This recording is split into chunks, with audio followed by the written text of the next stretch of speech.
Good morning. So good to start the day together. I missed you the last couple of days. Yishar koach to Rabbi Shaner, who does every Wednesday and helped me out with Tuesday this week.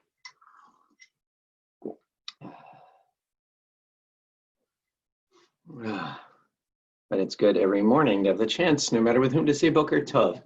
Welcome this morning to Sinai Streams, to Temple Sinai of Toronto's daily offering, our daily opportunity to start the day in a way that is tov, that is good, and that is sweet, that hopefully gives us a chance together to reflect and to connect and to remember.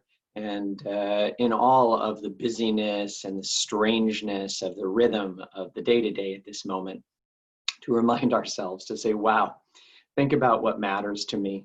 Think about what's important in my life. Think about the opportunities I have today for those things that can truly make a difference to others, to myself, to our world. And that takes a little time and a little bit of focus ourselves. So let's again turn to our liturgy, to the prayers of our people, to help us do just that. Let's join together in the English today of Asher Yatsa, of the prayer that thanks God that our physical bodies work as well as they do, each of us in our own way. Please join with me. Blessed eternal God, creator of the universe, you have fashioned our bodies with wisdom, creating within us a finely balanced network. To stand before you in prayer is itself a fragile miracle. Eternal God, we praise you as the healer of body and spirit. And speaking of that spirit,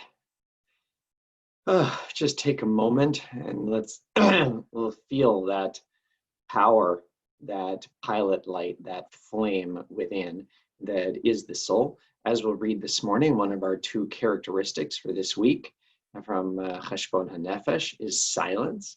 And so let's just take a few seconds of silence just to feel the energy that we have that we may not realize we have before we join in these translated words.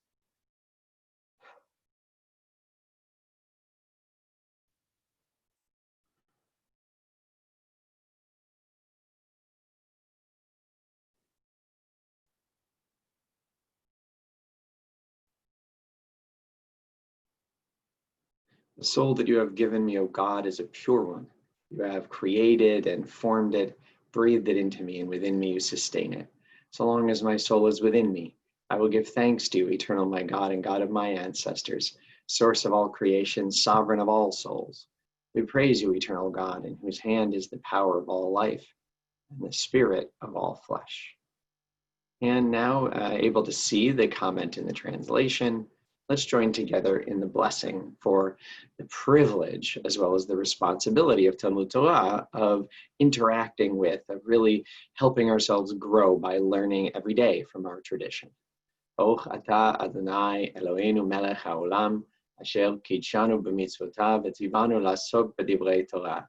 Va'arev na Adonai Eloheinu et divrei Toratcha b'finu v'fi amcha beit Yisrael, v'niyeh anachnu v'tze'etze'enu וצאצאי עמך בית ישראל, כולנו יודעי שמך, ולומדי תורתך לשמה, ברוך אתה, אדוני, המלמד תורה לעמו ישראל. And this morning, let's join together actually in our morning blessings instead. And let's do two in Hebrew, and then two where we do the Baruch through Ha'olam, and then end in the English. Just to challenge ourselves, to remind ourselves what it is that are the blessings that we're counting. So two in Hebrew, followed by two ending in English, and then back to the Hebrew. See this early, if this feels like early to you. Many have complained that this is too late for them. Let's join together. Baruch atah Adonai Eloheinu melech haolam, asher natan l'sechvi vina, l'havchin ben yom uben laila. Baruch atah Adonai Eloheinu melech haolam, שעשני בצלמנו כדמותנו. ברוך אתה אדוני אלוהינו מלך העולם, you have given me free will. ברוך אתה אדוני אלוהינו מלך העולם, you have made me a Jew. ברוך אתה אדוני אלוהינו מלך העולם, שעשה לי כל צורכי, Baruch Ata Adonai Eloheinu Melech Haolam, Pokeach Ivrim. Baruch Ata Adonai Eloheinu Melech Haolam, you clothe the naked. Baruch Ata Adonai Eloheinu Melech Haolam, you release those who are held captive. Baruch Ata Adonai Eloheinu Melech Haolam, Zoketh Kefufim. Baruch Ata Adonai Eloheinu Melech Haolam, Rokah Haaretz al Hamayim. Baruch Ata Adonai Eloheinu Melech Haolam, you guide each person's steps. Baruch Ata Adonai Eloheinu Melech Haolam, you surround Israel with strength. Baruch Ata Adonai Eloheinu Melech Haolam, Oter Yisrael b'tifara. Baruch Ata Adonai Eloheinu Melech Haolam, Anoten la'ya'ef koach. Baruch Ata Adonai Eloheinu Melech Haolam, you remove sleep from my eyes and weariness from my eyelids. I wonder this morning, do you feel like the weariness has been removed? You know, I've been really quite tired in the morning. I'm not that used to waking up tired, but I find with these new lack of rhythms I've been doing that, although I do feel a little more alert and awake this morning. And so for that, I'm grateful. And so I'm going to try to use that awareness, that alertness, to focus myself on these words of Shema, these words that remind us of our duty, our sacred obligation to love the eternal, to love one another, to have love march with us on the path through our day. Shema Yisrael Adonai Eloheinu Adonai Echad, Baruch Shem Kevod Malchuto Leolam Va'ed. Ve'ahavta et Adonai Elohecha b'chol levavecha u'b'chol nafshecha u'b'chol me'odecha. Ve'ayu advarim ha'ele asher anochi metzavcha hayom al levavecha. V'shinantam levanecha v'dibarta bam. V'shivtecha b'vetecha u'v'lechtecha b'derech u'v'shochbecha u'v'kumecha. U'kshartam le'ot al yadecha v'ayu letotafot b'einecha. U'chtavtam al mezuzot betecha u'v'ish'arecha. Vayomer Adonai el Moshe lemor, daber el bnei Yisrael, ve'amarta alehem, v'asu lahem tzitzit, al kanfei vigdehem ledorotam, v'natnu al tzitzit hakanaf patil techelet, v'aya lechem letzitzit, u'ritem oto, v'zchartem et kol mitzvot Adonai, v'asitem otam, v'lo tatu acharei levavchem, ve'acharei einechem, asher atem zonim achareihem. למען תזכרו ועשיתם את כל מצוותיי, והייתם קדושים לאלוהיכם. אני אדוני אלוהיכם, אשר הוצאתי אתכם מארץ מצרים, להיות לכם לאלוהים. אני אדוני אלוהיכם. אדוני אלוהיכם, אמת. Oh, may we have reminders today of Yetziat Mitzrayim, of the exodus from Egypt, of the reality that each day so much about us is free. Yes, there are a lot of choices we cannot make. And yet, challenging as they may be, we are able to choose, we're able to move forward, and hopefully with the loving support of friends and those who care for us and those who truly see us, we can take what freedom we have and use it to create and amplify blessings in our lives. Well, one of the blessings we have is the privilege of getting together and reflecting. And so let's just, before we talk about our parasha, our Torah portion of the week, let's pause for a moment and consider our two characteristics, midot, personality qualities that we might work on this week. I admit that the first one is a real challenge for me, and I need to keep working on it on an ongoing basis. Feel free to say it with me, if you will. Organization, order. Let all your doings and plans be orderly, each one in a fixed time and place, so that your mind will always be free to address what is before you. Silence. Before you open your mouth, be quiet and carefully consider what benefit there truly is to yourself or others from speaking. I admit I do sometimes leave my surroundings in less order than I could.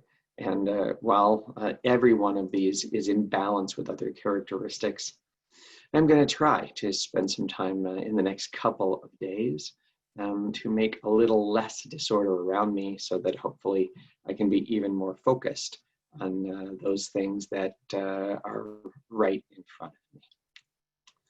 So our parasha this morning, Parashat Le'eh, in the book of Deuteronomy, in these getting toward the middle of the book, it focuses really on the temple in Yerushalayim, on the Beit HaMikdash, as we call it, the central sanctuary, and the centrality of it is so much what we see in this part of the book of Dvarim. It calls it not Beit HaMikdash, but Makom Asher Shachen Shemosham, that the place that God has caused the divine name to dwell. I didn't actually repeat the words correctly there. It is, in fact, still a little bit on the early side. But the book of Deuteronomy refers to many of the different rules that have to do, especially in Parashat Re'eh, with our central sanctuary. And in a time when people had to walk from place to place, that centrality can be difficult. Now, in order to have a synagogue, one has to have some economic organization. Just like this week, Temple Sinai sent out its opportunity for our members to renew their support and their membership for the year. This is a small reflection of what used to happen, that our people in ancient times in Israel were expected to tithe. There were a number of tithes. These were not gifts or acts of tzedakah. These were taxes. And these were the way in which our society funded itself. And so there was Truma Gedolah, the central one that didn't have a specific amount, but went to support the priests. And then Maaser Rishon, and then the first tithe that went and supported the Levites and who did the work in the temple and provided for other things in the temple. But Maaser Sheni, which we see here, is a totally different kind of a tax in that it doesn't take money away from the people of Israel, but it tells them what to do with it. And we wonder, is government not invasive enough? That not only in the world today do we see it taking our money, but here, rather than taking our money, it told our people what to do with it. But it's fascinating what it told us to do. Here's what it says, starting with verse 22. We're just going to read through verse 26. You shall set apart every year a 10th part of the yield of your sowing that is brought from the field. And in fact, this was done 4 out of every 7 years. It seems it wasn't done every year. You shall consume the tithes of your new grain and wine and oil and the firstlings of your herds and flocks in the presence of the eternal your God. Here's the phrase I was referring to. B'makom asher yivchar l'shachen shemo sham. In the place where God will choose to establish the divine name, so that you may learn to revere the eternal your God forever. So it's not that we don't eat our tithe, but we must take it to the place of the Beit HaMikdash, to Yerushalayim. And it says in verse 24, should the distance be too great for you, should you be unable to transport them, because the place where the eternal your God has chosen to establish the divine name is far from you, and because the eternal your God has blessed you, and so it might be a significant amount, you may convert them into silver, into money. Wrap up the kesef, the silver, the money, and take it with you to the place where the eternal your God has chosen. And spend the money on anything you want, cattle, sheep, wine, or other intoxicant, and anything you may desire. And you shall feast there in the presence of the eternal your God and rejoice with your household. But do not neglect the Levite in your community, for the Levite has no hereditary portion as you have. Now, what an interesting tax. It is a tax that says we have to feast. There's so much commentary that says, why is it that the people who lived on all different parts of the land of Israel were told they had to go to the city of Jerusalem, and they had to, in these particular periods, they had to, in these particular years, at one time in that year, go and have a huge feast in the city of Jerusalem. There are a number of different suggestions. It suggests that it may have been about education, that in smaller places there weren't the resources in order for people to educate their children in the tradition. And so if they went to Jerusalem, they would meet teachers and they would see places where there was the opportunity, and so it would inspire them to learn. That's one suggestion. Another suggestion that I found really fascinating is that it is a reminder that our tradition is supposed to be a source of joy and rejoicing, and that we need to rejoice with one another. It isn't just about what happens in our homes, but is in fact about our ability to be and feel connected to a community and to rejoice in doing just that. And think about what that mitzvah means this particular year. And now again, this mitzvah was only in the land of Israel. So when Jews lived outside the land, they were not obligated to take a tenth of their produce and make their way to Jerusalem. And there were limits to the practice, and there were challenges in this real practice. But the essence of it, I think, in today's day is very important. We spend all of our time, or so much of our time, maybe a little less now, in our own homes. And in those homes, we can feel as if we're not part of something larger. We can forget, and especially, I feel for older people, I feel for everyone, but I especially feel for children at a time like this who are isolated from each other and isolated from a chance to learn and grow and experience. And so coming up in 6 weeks or so, our Yamim Noraim are our fall holidays, Rosh Hashanah and Yom Kippur. Even our tefillot, as we've said, our services this year are going to be very different and very special. I'm very excited about the opportunities they offer, but they will be online, something that we can take advantage of safely. But I wonder, this year, even as we do so online, and you'll learn other opportunities before then to have in-person safe versions of pieces of our high holiday experience, but most of all, why don't we consider for the holidays, what can we do to make it special? Let's make sure that on Erev Rosh Hashanah, on Rosh Hashanah during the day sometime, let's have a feast. Let's actually not be put away from having our holiday meal, from welcoming others, whether virtually or physically, so that people don't feel alone during that time. And even though we're going to attend tefillot without leaving our homes, let's dress up. Let's make this a time where we remind ourselves of how special our traditions can be for us, of how blessed we are, not just in our tradition, but in our world as human beings, as Canadians, and as Jews. Let's take the spirit of Masar Sheni, where they were commanded to take 10% of what they created and make out of it a journey, a feast. Let's only take what we have, but let's take what we have and make this year and get prepared now, 6 weeks in advance, to make these moments really festive and special moments, so that they don't just come upon us and we don't feel the loss, only the loss of being together, which we will, of course, experience. But let's also feel the togetherness, feel the joy, feel what we're going to return to over time, and remind our young people, especially, that they're part of something larger, that people that they know love them, and people that they haven't even met yet care about them and love them too. Well, there are many, in fact, who care quite a bit about us and express it in a number of ways, including by putting themselves on the front lines for us. And for those who do that, for the doctors and the cleaners, for those who work in stores that we need, or even stores that we need for our mental health now that more things are open, but especially for those who are unwell, those who are ill and isolated, let's join in these prayerful words of refuah. Let me just take a moment and get them on the screen. Certainly feel free to add any names you wish. That will be even more considered. And I'm thinking in particular of a member of Temple who I spoke to last night, who I know is having surgery today, and I hope her surgery goes even better than the doctors hope. Mishiberach Avotenu Avraham Yitzchak v'Yaakov v'imotenu Sarah Rivka Leah v'Rachel v'yirapeh kol makotenu yiratzon melfenecha Adonai Eloheinu rachel imam l'rapotam yishlach lanu mehera refuah shlema v'ateret shalom. Amen. May the one who blessed our ancestors bless and heal all who suffer. May it be the divine name to provide healing and strength.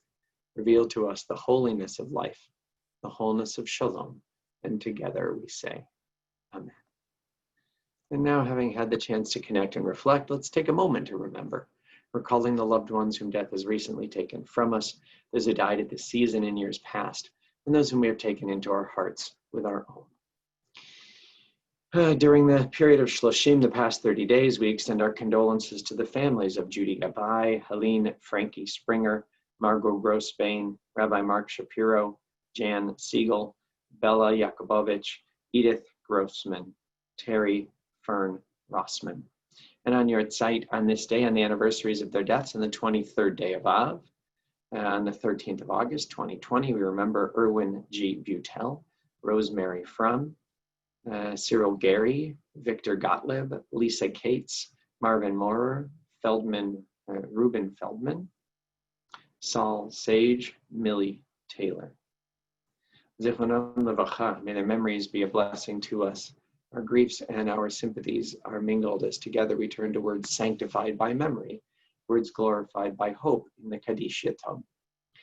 Yid Kadal v'Yid Kadash Shemerabah, ve'alama divarach Yeruteh ve'yamlich malchuteh, v'chayechon ve'yamechon, v'chayeh dechol Beit Yisrael, bagala u'bizman kariv v'imru Amen. Yesh Shmerabah mevarach le'alam u'lalmei almayah. Yitbarach v'yishtabach v'yitpa'ar v'yitromam v'yitnaseh v'yithadar v'yit'aleh v'yithalal shemei dekudsha borichu. Ve'ela min kol birchata v'shirata tushbachata v'nechemata v'amiran be'alma v'imru Amen. Yeheh shlama rabba min shemaya v'chaim aleinu ve'al kol Yisrael v'imru Amen. Oseh shalom b'mumav hu yaseh shalom aleinu ve'al kol Yisrael v'imru Amen. May the source of peace and peace to all who mourn bring comfort and strength to all who remember. And together we say, Amen. We're grateful for our contribution this morning in honor of the Yortzeit of Erwin G. Butel by Nanny and Austin Butel, a donation to our Minyan Fund. Well, may today be a beautiful and wonderful day, a day where we can increase the order in our lives, have moments of silence, and where we can start in our minds and our hearts to prepare for some central celebrating that's going to happen this fall. Have a great day. Boker Tov.